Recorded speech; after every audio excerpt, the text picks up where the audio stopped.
Quando eu tinha 16 anos, eu fiquei doente. Eu estava abatido, estudando muito, não me alimentando bem. E peguei pneumonia. E desenvolvi um abscesso no pulmão. Bom, um dia o abscesso estourou e eu tive uma hemorragia. Eu precisava de sangue. Eu achava de verdade que ia morrer. É claro que eu não morri. Mas alguns disseram que Deus me salvou.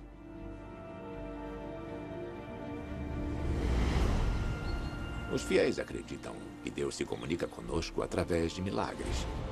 E os milagres são provas do divino.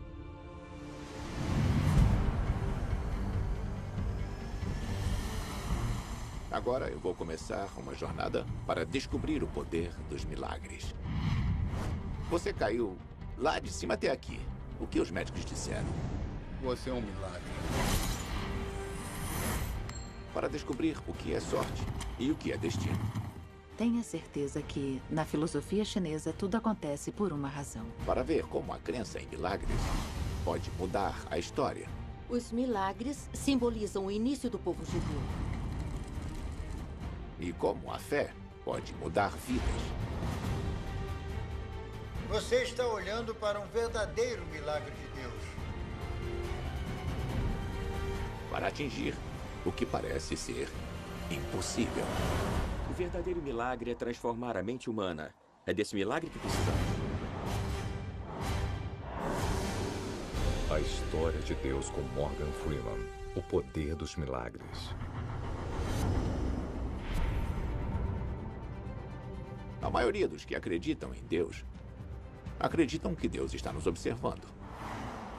A cada momento, de cada dia, nos guiando, nos salvando.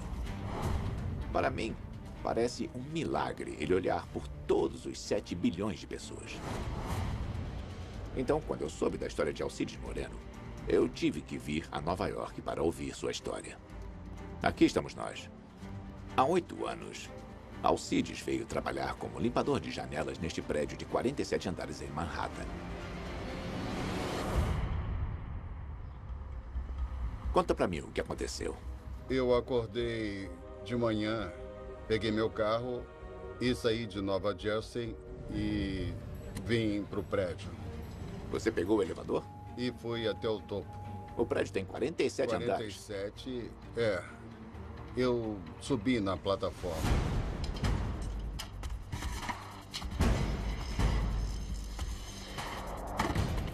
Alcides tinha começado a baixar a plataforma, quando um dos 2 cabos que a segurava se soltou.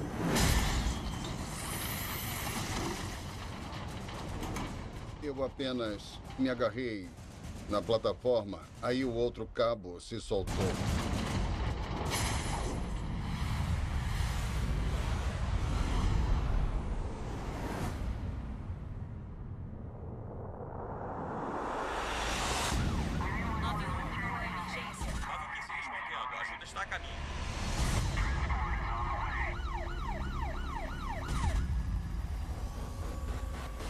Os paramédicos me acharam bem no meio.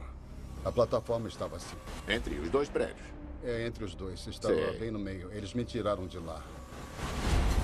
Alcides caiu de 47 andares, 150 metros. Ele quebrou 10 ossos, os pulmões entraram em colapso e ele precisou de 20 litros de sangue e plasma. Ele passou 3 semanas em coma. Você lembra do dia em que você acordou do coma? Eu acordei dia 24 de dezembro na cama e a minha mulher estava comigo. Uma queda de 10 andares é uma coisa que quase ninguém sobrevive. O médico falou que a queda do Alcides de 47 andares desafia qualquer crença. Eu já vi de tudo, ou pelo menos acho que vi até alguma coisa assim acontecer.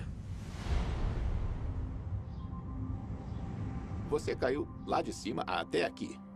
É. E você está vivo? Sim, senhor.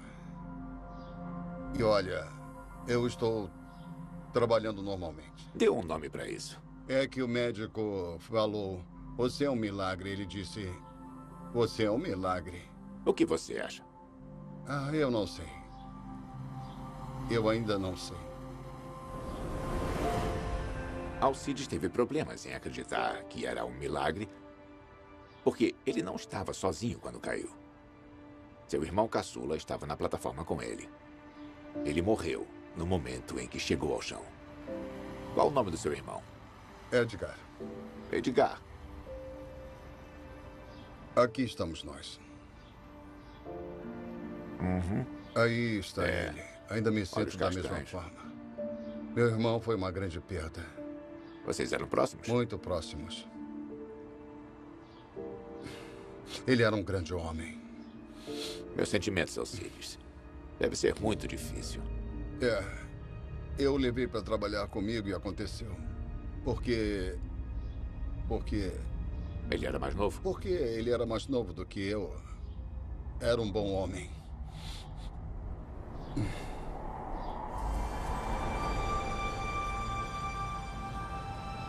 Você acha que Deus salvou você? Eu acho que sim. Acredito nisso. Sim. Então, isso faz de você um milagre.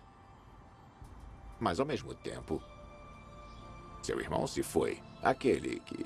Você pensa a respeito disso? Você tenta compreender isso? Tenta entender por que ele? E não eu. E não você? Eu me pergunto por quê. Por que o que aconteceu? Por quê? Se fosse comigo, eu me Deus me perguntaria deu uma segunda todo chance. Para eu continuar. Para eu seguir em frente com a minha vida. Eu ainda estou querendo descobrir o que exatamente eu deveria fazer.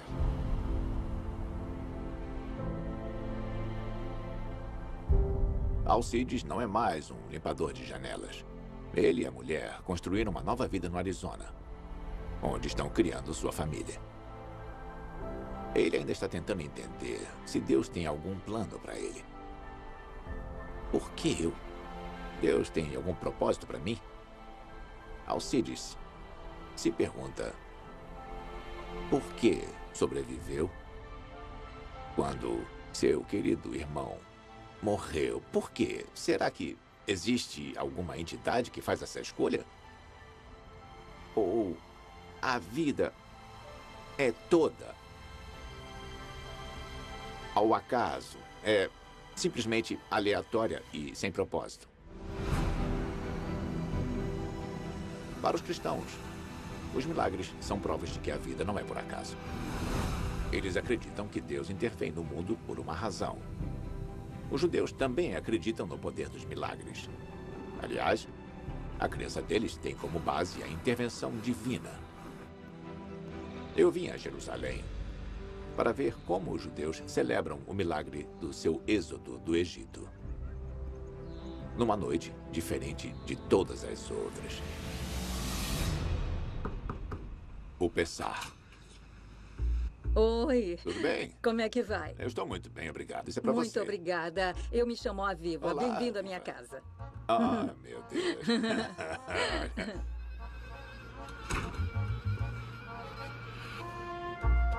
Rabina Rabina Maia. Prazer em Maia. conhecê-lo. É um grande prazer. Maia Libut é a primeira mulher nascida em Israel a se tornar rabina. Bom, eu já Tem. conheci alguns rabinos, mas nunca uma rabina. Espero que goste do Seder. E vamos fazer o possível para isso. Se tiver comida, eu vou gostar. Comida, Tem, claro. tem Comida, sim. é? Ah, Isso é o Chavozit. E você pode provar. Isso faz com que você se sinta como se estivesse bêbado. Tá bom pra você? para falar a verdade, eu acho que já está bom. Eu também acho que está bom. Tá bom. Tá legal, gente. Vamos servir logo esse prato de Seder. Vamos lá. Todos podem se sentar.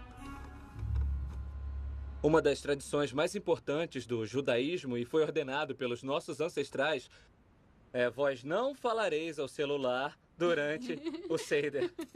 Então eu vou passar essa cestinha de celulares aqui. Os monges que vieram do Egito são chamados em hebreu de Nisang. Nisang vem da palavra Nising, que quer dizer milagres. São os monges dos milagres, que simbolizam o início do povo judeu e do povo enquanto entidade. Bom, o que nós fazemos durante o Seder é que nós lemos o Haggadah e o Morgan, como nosso convidado, ele vai ler o trecho do Pão da Aflição. Este é o pão da aflição que os nossos ancestrais comeram no Egito. Deixe todos os famintos entrarem e comerem, e todos aqueles que quiserem vir e celebrar a Pessah. Nesse ano somos escravos, ano que vem seremos homens livres.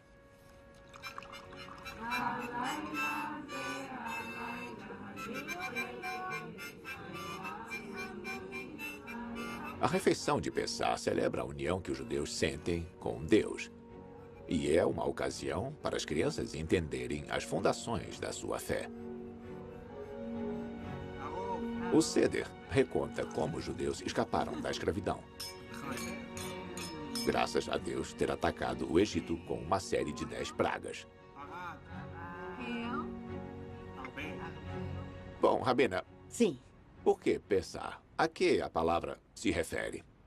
Quando Deus jogou sobre o Egito a 10ª praga para matar os primogênitos, ele disse aos israelitas para passarem sangue nas portas de suas casas. E o anjo da morte passou direto pela casa dos hebreus e só levou o primogênito dos egípcios. Muitos judeus acreditam que Deus ter poupado os filhos deles foi uma prova de que eles eram o povo escolhido. Mas esse não foi o único sinal divino. O milagre do êxodo do Egito foi seguido pelo milagre da divisão do mar.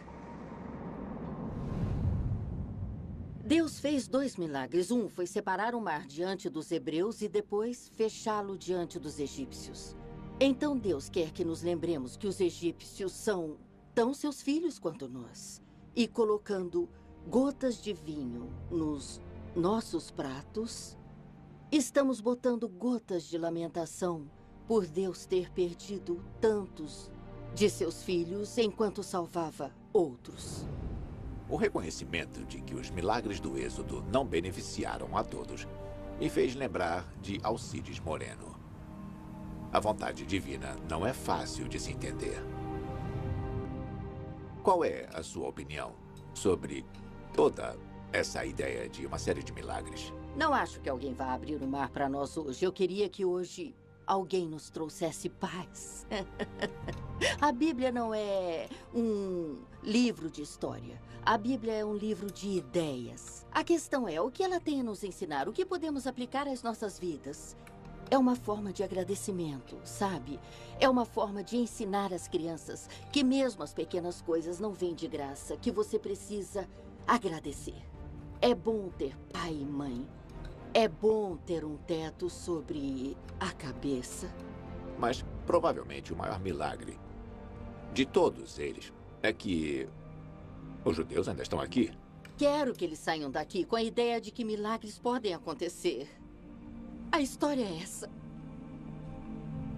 Os israelitas viram a paz e os milagres como provas de que Deus se importava com eles.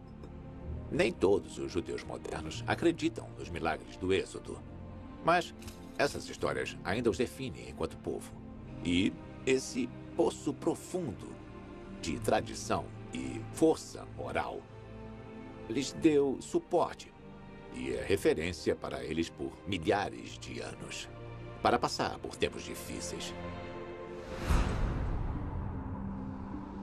Por todo o mundo, a crença em milagres dá força ao povo. Na cidade do México, a Basílica de Nossa Senhora de Guadalupe marca o ponto em que dizem que a Virgem Maria apareceu a um plebeu há 500 anos. Em Hong Kong, peregrinos budistas se agrupam diante da estátua de Guan Yin, qual eles esperam que lhes conceda curas milagrosas, esposas ou boas notas. E em Roma, milagres podem transformar pessoas comuns em santos. Eu vim ao Vaticano para entender como a Igreja Católica verifica os milagres. Eu acho que a primeira vez que eu fui ao Vaticano foi em 1983. Eu vou encontrar o Sr. Marcelo Sánchez Sorondo, o chefe da Pontifícia Academia de Ciências. Então, vamos falar um pouco sobre milagres. Milagres realmente existem? Por exemplo, Jesus andando sobre as águas. Na vida de Cristo, se você não aceita os milagres, é impossível entendê-la. Cada página do Evangelho é um milagre de Cristo. Para considerar uma pessoa santa, a igreja precisa de um milagre. Para poderem ter santos, vocês precisam de milagres. A não ser que seja um mártir, o único caminho para a santidade é ser dado como responsável por 2 milagres depois de morrer. O Papa João Paulo II se tornou santo em 2014. Depois que 2 mulheres que rezaram para ele depois de sua morte se declararam milagrosamente curadas. Uma da doença de Parkinson e a outra de um aneurisma cerebral. O Vaticano passa anos investigando essas declarações, às vezes décadas. A igreja tem um advogado do diabo que vai aonde quer que alguém alegue ter visto ou recebido um milagre. A igreja manda o advogado para investigar. Sim, eles têm que investigar e ter cientistas com eles, médicos especiais, para provar que se trata de uma intervenção especial de Deus. Então, quer dizer que se eu disser que eu recebi um milagre, a igreja então diria, tudo bem, nós temos que checar?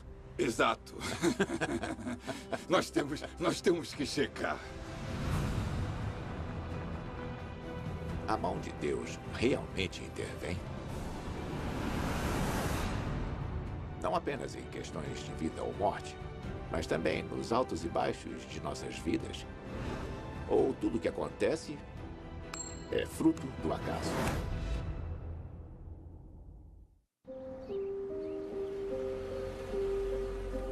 Mas e se alguma coisa governa os momentos aparentemente aleatórios que mudam as nossas vidas e nos conduzem em direções diferentes?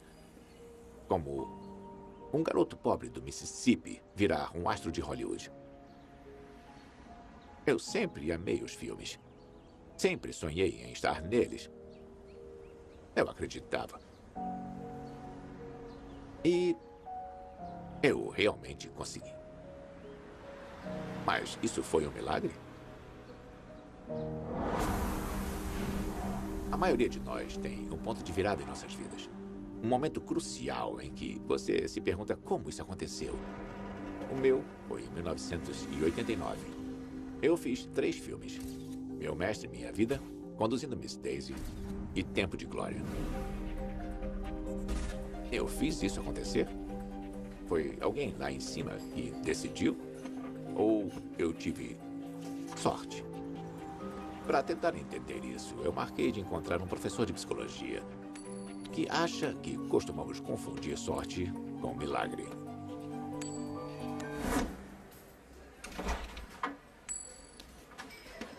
Danny Oppenheimer. Bom te ver. Como vai você? Vou bem, e você? Tudo bem. Ótimo. O que está fazendo? Estou jogando moedas. Por quê? Quero que caia na borda. Na borda? É, se você jogar a moeda várias vezes, ela cai na borda. Sério?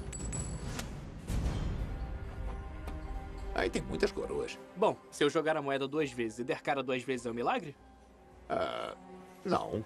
Mas se você jogar 50 vezes e tirar 60 vezes, aí é um milagre. É, pois é. Se eu tirar mais do que eu joguei, com certeza. Mas quão raro um evento tem que ser para chamarmos de um milagre? 1 em 1 milhão? 1 bilhão? Vou escolher 1 bilhão. Beleza, 1 em 1 bilhão. Vamos tentar uma coisa. Beleza. Valete de ouros, 6 de espadas, rei de espadas, 2 de copas, 7 de ouros e as de espadas. É um milagre eu ter tirado essa sequência? Não. Acho que é apenas uma seleção possível de cartas do baralho. É, mas essa sequência particular começa com o valete, depois o 6 de espadas, depois o rei de espadas. Ela só acontece uma vez em cerca de 14 bilhões de vezes que você tira 6 cartas. Então isso é um milagre, de acordo com seu padrão. Então, está me dizendo que isso é um milagre? Bem, não. Como você disse antes, é apenas um conjunto de cartas possível. E se fossem os primeiros 6 dígitos da sua identidade? E se fossem os últimos 6 dígitos da sua identidade? Os primeiros 6 dígitos do seu telefone? Às vezes a questão não se trata de um milagre, às vezes é apenas a probabilidade te pregando uma peça. Tá bom, então como incluímos o divino, por que existem pessoas que realmente pensam que há alguma intervenção divina em alguns tipos de eventos? Absolutamente. Nada que eu disser aqui descarta a possibilidade do divino. O fato da probabilidade prever certas coisas não quer dizer que não pode haver intervenção divina. Mas coisas milagrosas são tão improváveis que você pensa que elas não podem acontecer por acaso. Elas acontecem e têm que acontecer. Seria estranho se não acontecessem, porque com 6 bilhões de pessoas no mundo, existem tantas oportunidades para coisas fora do comum acontecerem que devemos esperar que aconteçam.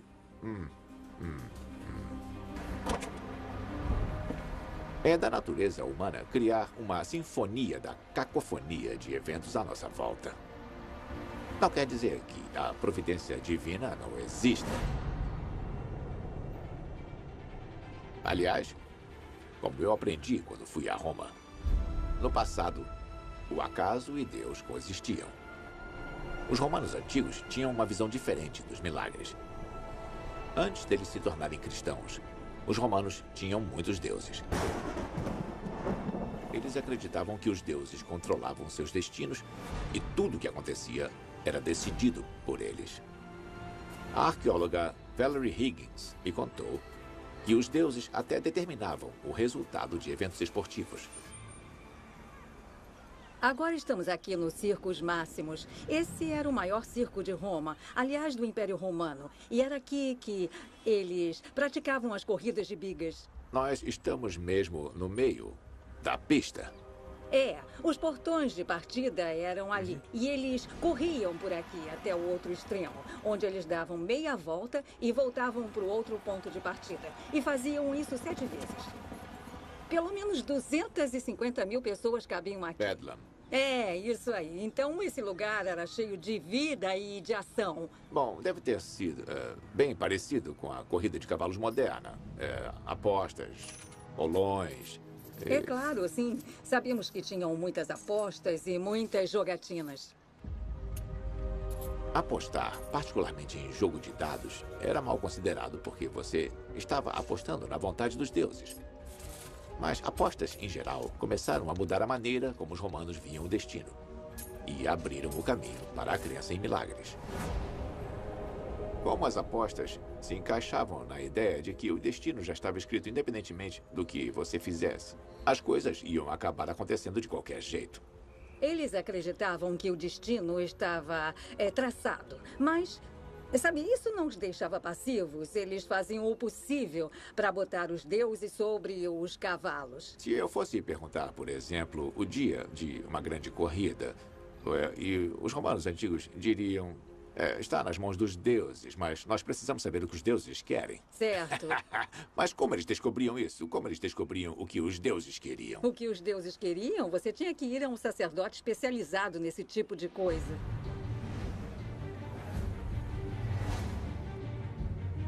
Logo na esquina da pista de corridas, escondida num beco e dentro de um porão, Valerie me leva para ver as ruínas de um templo que data do 3º século. Um lugar onde os romanos tentaram influenciar a vontade dos deuses. Isso é espetacular. Sim, é mesmo. Estamos entrando agora num metrô. Um metrô? É isso mesmo. É um espaço especial para rituais. Do culto de Mitras. Ele é o deus. Ele está matando o touro. Mitras era um deus para homens. Homens brutos, soldados, homens de negócios. Estamos aqui nesse metrô, que é uma espécie de clube do bolinho original.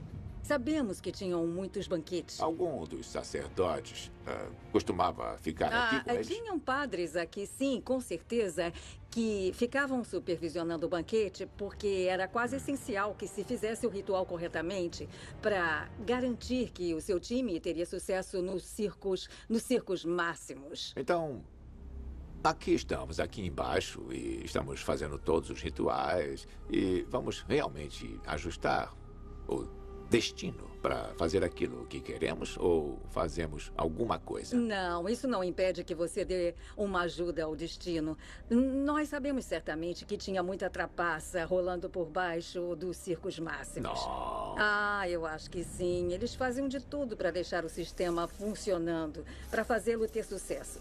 E certamente eles lançavam mão de trapaças. O fato de você permitir que os deuses decidam o seu destino não significa que você não pode ajudá-los.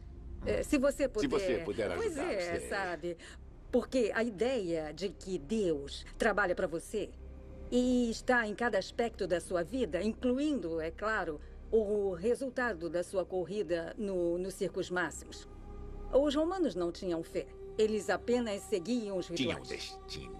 Tinham destino, com certeza. Tinham destino e não a fé. Isso faz toda a diferença. Os romanos antigos acreditavam que se você era bom para os deuses, eles seriam bons para você. Todo tipo de evento, desde uma corrida de bigas até um jogo de dados, podia ser o resultado de uma intervenção divina. Um pequeno milagre.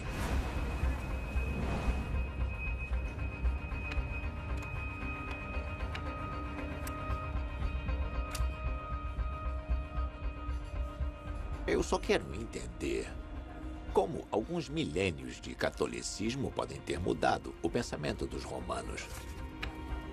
Eles ainda acham que Deus vai interferir e recompensar sua fé com Royal Street Flush, talvez? A ideia de que nada em nossas vidas acontece por acaso não morreu com a cultura da Roma Antiga. Ela permaneceu viva e próspera na filosofia e religião chinesa, o taoísmo.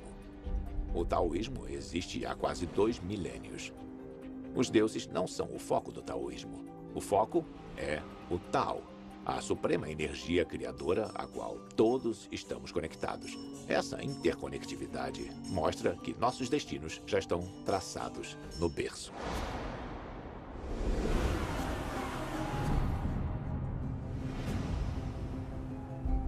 E aí, os taoístas acreditam que milagres são possíveis? Para descobrir, eu estou indo para o coração da comunidade chinesa em Los Angeles para conhecer uma calculadora de destino taoísta de 4ª geração chamada Jenny Lu. Jenny Lu? Morgan Freeman. Sim, senhora. Prazer em conhecer. Obrigado. Entre, por favor. Obrigado. Você fez o meu mapa da vida? Eu fiz. Você nasceu em 1º de junho. São 6/1. 1937. 2 da manhã. Está correto? Está. O seu mapa de vida nos mostra que 120 estrelas estão localizadas na hora do seu nascimento. Essas estrelas configuram um certo campo de energia que tem um impacto na qualidade e no sucesso da sua vida. E na China não chamamos de astrologia, chamamos de cálculo do destino. Cálculo Sim, exatamente. do destino. Cobre sua vida em 10 períodos. De 6 até 15 anos é 1, 16 a 25 e daí por diante. Então, agora estou entre 76 e 85. Agora você está no setor da amizade. No setor da amizade tem uma estrela chamada Winton. Essa estrela representa os estudiosos, as pessoas cultas, essas pessoas que você quer que estejam por perto. Até aí tudo bem. Até aí tudo bem. E uma das razões por você estar aqui é uma das estrelas no seu setor pessoal chamada Yanson. Yanson é o aventureiro. Alguém que gosta de encarar o que está pela frente. Então, meu destino já está traçado. Isso deixa algum espaço para milagres? Absolutamente. Não pensamos no mapa astral como um determinante, que é o único destino possível escrito nas estrelas. Vemos um mapa da vida. É como dizemos, a vida é uma jornada. E se você embarca numa jornada, você precisa de um mapa. Vão haver becos sem saída, vão haver diversas estradas possíveis. Se você souber onde estão, você está no controle. Você pode se virar e entender como tudo está conectado à sua volta. Este é um milagre que está à sua espera. Isso está conectado com o Feng Shui? O Feng Shui é baseado no pensamento taoísta, que tudo ao nosso redor está conectado, tudo é feito de energia.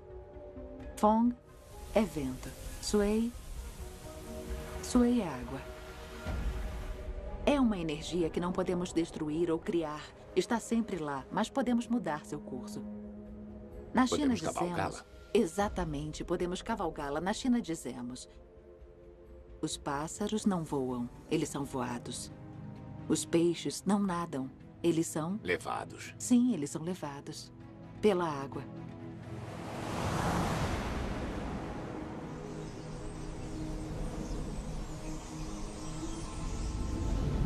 Sempre pensamos, particularmente no cristianismo, que um milagre é o resultado da intervenção divina. No pensamento chinês, tudo está conectado. Tudo tem uma razão de ter acontecido. Obrigado. Obrigada. Feng Shui, vento, água. Pássaros não voam, são levados pelo vento. Peixes não nadam, eles são levados. Tudo o que acontece conosco é o resultado de todas as coisas às quais estamos conectados. O que chamamos de intervenção divina são apenas conexões que desconhecemos. O que me faz pensar, e se parássemos de tentar assumir o controle de nossas vidas e aprendêssemos a nos deixar levar pela onda? Nossas vidas são cheias de viradas inesperadas e desvios. Alguns acreditam que não é nada além do acaso. Outros dizem que nós somos movidos pela vontade de Deus ou pela energia do universo. Ambas as crenças podem fazer a diferença entre a vida e a morte, porque a mente humana pode ter um poder oculto para criar um milagre.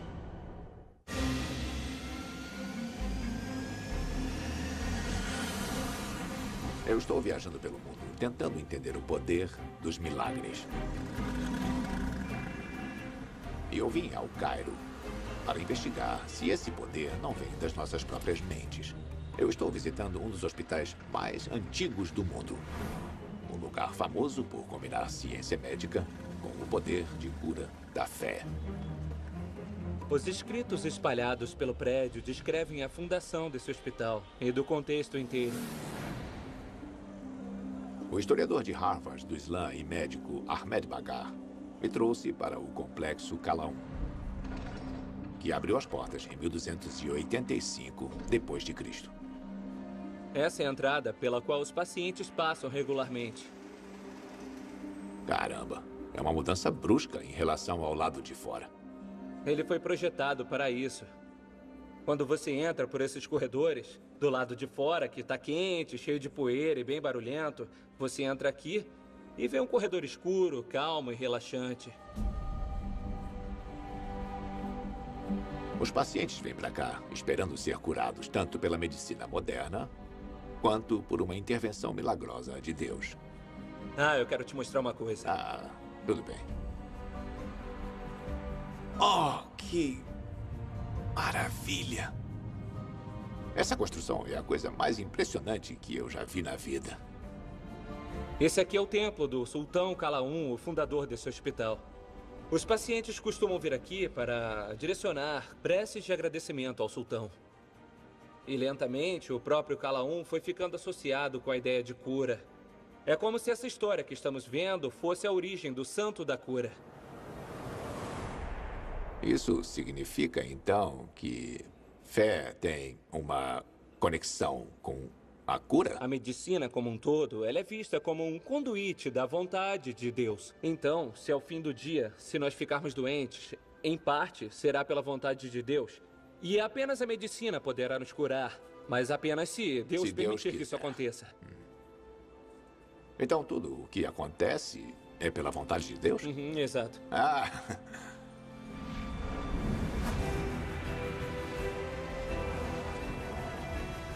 Há muitos séculos, Os muçulmanos acreditavam que a fé e a medicina caminhavam lado a lado.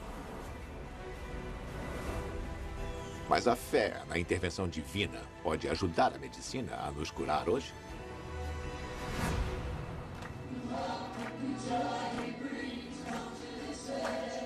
Tom Renfrew é familiar com o clichê "o milagre da medicina moderna", porque ele é um médico experiente, mas também acredita em milagres divinos e que um aconteceu com ele.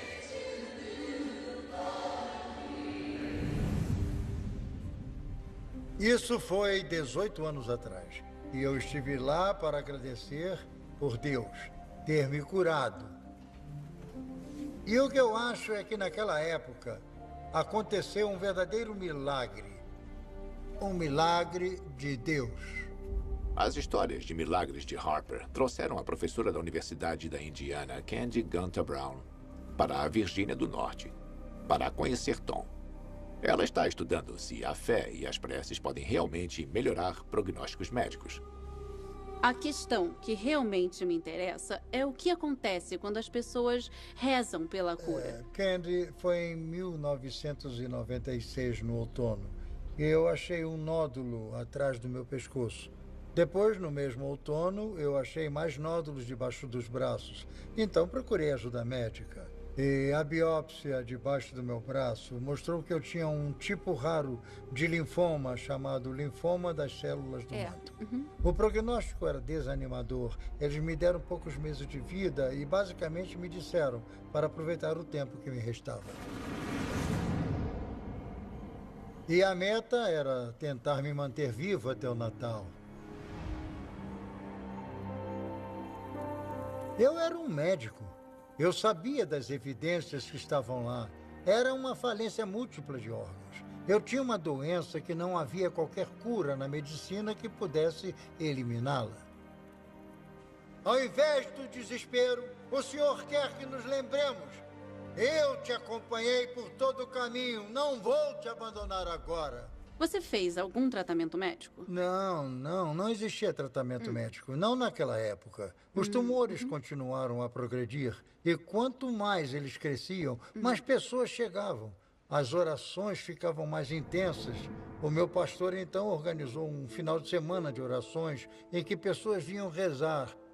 Às vezes a noite toda. E foi inesquecível. Agora, os tumores já estavam do tamanho de maçãs no meu pescoço. Meus braços não fechavam pela enorme adenopatia embaixo dos braços. Meu abdômen se expandiu. Eu estava morrendo. Então Deus falou comigo. Agora é hora de você ir para o hospital. A quimioterapia geralmente apenas retarda o progresso do linfoma das células do manto. Não é uma cura. Então, eles começaram uma infusão. E foi como uma pedra que Davi jogou em Golias. Antes mesmo da infusão estar completa, teve algo que mudou dentro de mim fisicamente. Os tumores ficaram então como uma bola de tênis, como uma esponja e amoleceram. E começaram a desaparecer diante dos nossos olhos. E toda essa adenopatia enorme desapareceu dentro de 24 a 48 horas. Desapareceu. Você já se perguntou se foi apenas a quimioterapia que funcionou melhor do que os médicos esperavam? A função da quimioterapia não era me curar. Ninguém esperava que os tumores, de repente, iriam se dissolver ou desaparecer. Eu deveria ter morrido múltiplas vezes durante essa doença de embolias pulmonares, de pneumonia, de falência renal. Mas eu tinha fé. Teve gente que orou por mim para me dar coragem. E por isso eu acredito que Deus interveio e me curou. E aqui estamos nós, 18 anos depois. Estou aqui falando com você. Para mim, isso é um milagre. É um milagre que eu esteja aqui. Por que Tom Renfrew sobreviveu quando tantos que rezam para ser curados não sobrevivem? Tom acredita que o poder da sua fé e da fé das pessoas à sua volta ajudaram a quimioterapia a atingir o impossível.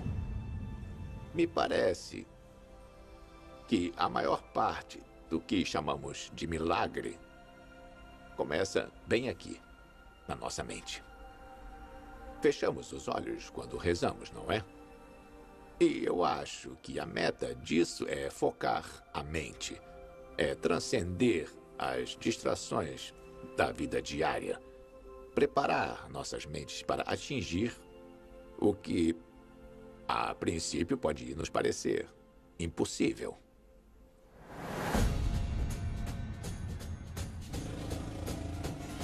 Eu vim para a Índia para investigar uma religião que acredita que todos temos o poder mental de realizar milagres. Esse é o Templo Mahabodhi, em Bodh Gaya. De acordo com a tradição budista, há 2.500 anos, um homem chamado Siddhartha Gautama chegou à percepção de que a mente humana tinha imensos poderes inexplorados. Com isso, ele fundou uma religião inteiramente nova, o budismo. E a tradição diz que ele fez isso bem aqui, debaixo desta árvore.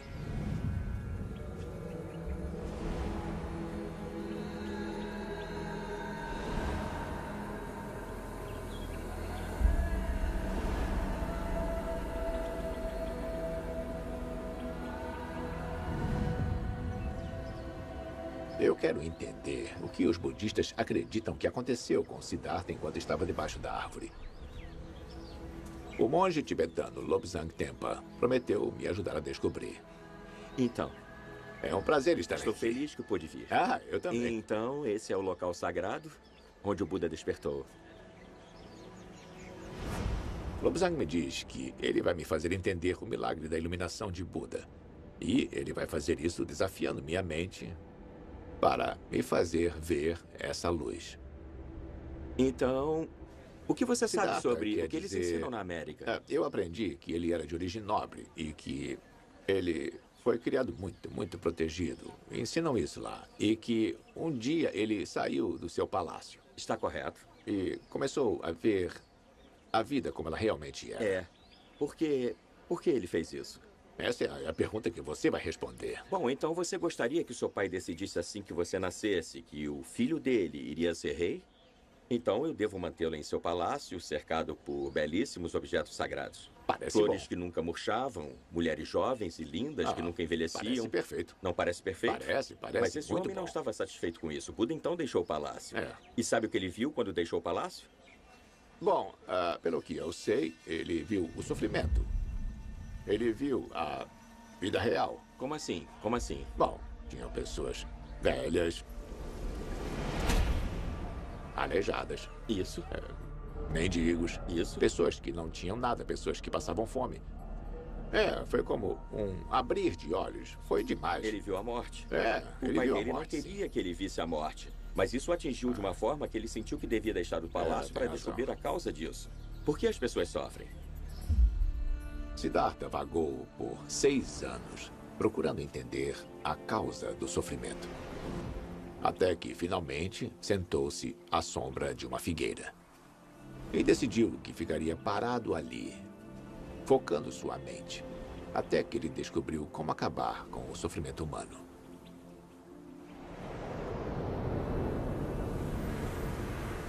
Depois de sentar-se imóvel por uma noite inteira, Siddhartha alcançou a transformação mental. Os budistas dizem que ele se tornou Buda, ou iluminado. Ele nos ensinou, ele disse o que um bom médico diria para um paciente. Você está doente. Está doente, está sofrendo, sabe? Você tem um problema. Segundo, eu sei a causa. E é basicamente o apego. Buda percebeu que, abrindo mão de seus desejos e do apego ao mundo material, ele poderia se livrar do sofrimento. Mas para Buda e para as gerações de budistas depois dele, a libertação desse apego parecia permitir um notável e talvez milagroso foco físico e mental. Sabe, ele ficou tão grato à árvore sob a qual se sentou e alcançou essa incrível revelação que ele sentou-se lá por 7 semanas. E em uma dessas semanas, de olhos abertos, sem piscar, pelo que dizem... Imóvel e sem piscar. Por 7 dias. É possível, por que não? Nós não exercitamos as nossas mentes? Estamos tão ocupados com coisas externas, comprando e vendendo e fazendo todo o resto. Nós nunca chegamos a ver um yogi em ação? Parece uma coisa incrível, mas você e eu podemos fazer isso. Para os budistas, anos de treinamento mental e mostrar amor e compaixão para com os outros pode libertá-los do sofrimento. Caminhando por esse templo, sentimos como se um milagre pudesse acontecer. O milagre das pessoas estando satisfeitas com suas vidas. As pessoas sabendo conviver. Você gostaria de ver como um lama tibetano ensina alunos ocidentais? Claro. Como vai você? Eu estou bem. Como vai o senhor? Eu estou bem. Eu vi seu filme. Ah, você viu qual deles? Eu não sei. Quem mais gosta dos meus filmes? Ótimo. Em resumo, o que precisamos é cuidar, amar e respeitar um ao outro. Essa é a fonte da felicidade. Para quem faz isso, a jornada é boa. Para quem não tem isso no coração, a jornada não é boa. Obrigado. Muito bem. A partir de hoje, você é meu amigo.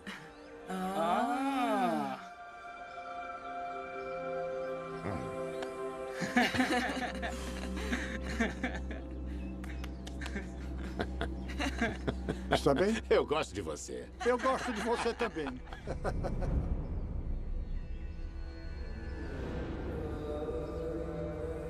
Quer dizer que muitas religiões são basicamente baseadas em milagres. Falou do cristianismo, do judaísmo. Certo. Sério. Certo. Não acreditam em milagre? O que é um milagre? Quer dizer, voar no céu é um milagre? Os pássaros voam. Sim, mas nós normalmente pensamos nos milagres como uma coisa divina, uma coisa que nos dá provas da existência de Deus. Tudo bem, então vamos perguntar onde está Deus. Se perguntarmos ao místico ou ao nhogue, onde está Deus? Eles vão apontar para cá, eles não vão apontar lá para cima. Eles vão dizer que ele está aqui. Então, se você for inspirado pelo seu Deus interno, Buda, Cristo, sabe, Krishna, ou como quer que o chamem, talvez você então possa realizar o que chamamos de milagre? Do que esse mundo mais precisa? Ele precisa de cura, não é? Amor, precisa de reconciliação. Acho que isso é um milagre, e é desse milagre que precisamos. Não precisamos de pessoas levitando a 10 centímetros do chão enquanto meditam. Isso é estúpido. Então vamos nos ater ao verdadeiro milagre, que é a transformação da mente humana, é isso? Maravilha. E sabe o que você fez agora? O quê? Resolveu o problema dos milagres. Obrigado. Foi um prazer. Você é um cara legal.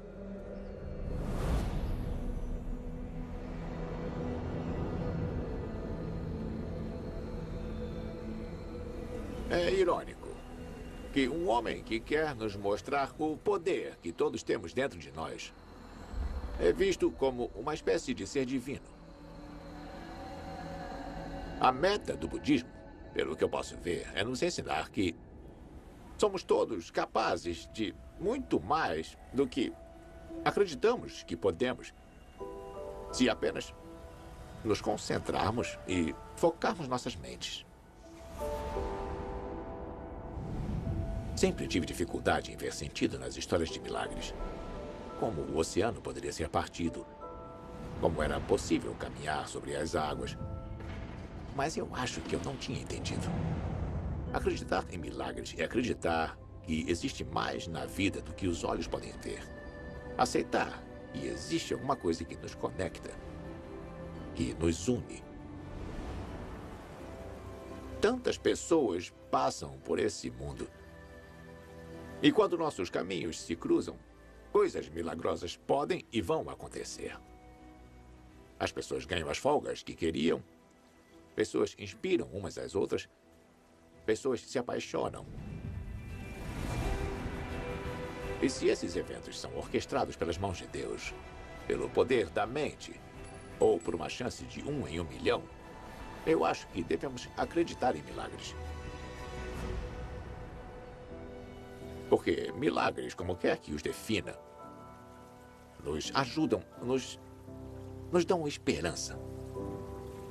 Eles nos levam a criar realidade através da possibilidade.